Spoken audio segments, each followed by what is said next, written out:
அனைவருக்கும் வணக்கம். எப்பொருள் யார் யார்வாய் கேட்பினும் அற்பொருள் மெய்ப்பொருள் காண்பது அறிவு. திருவள்ளுவர் சொல்லியிருக்கிறாரு. நான் சொல்லக்கூடிய விஷயங்களை நீங்கள் அப்படியே ஏற்றுக்க தேவையில்லை, நீங்கள் ஆராயலாம். நான் இவன் சொல்கிறது கரெக்டா அப்படின்னு சொல்லிட்டு.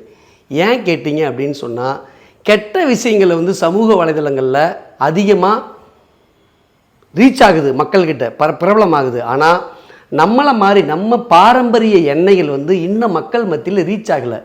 மற்ற பொருட்களுக்கு கொடுக்குற முக்கியத்துவம் நம்மளுடைய நாட்டு எண்ணெய்களுக்கு மக்கள் கொடுக்கறதில்ல. அதனால தான் நான் எனக்கு தெரிஞ்ச நடைமுறையில் நான் வீடியோ பதிவிட்டுருக்கேன்.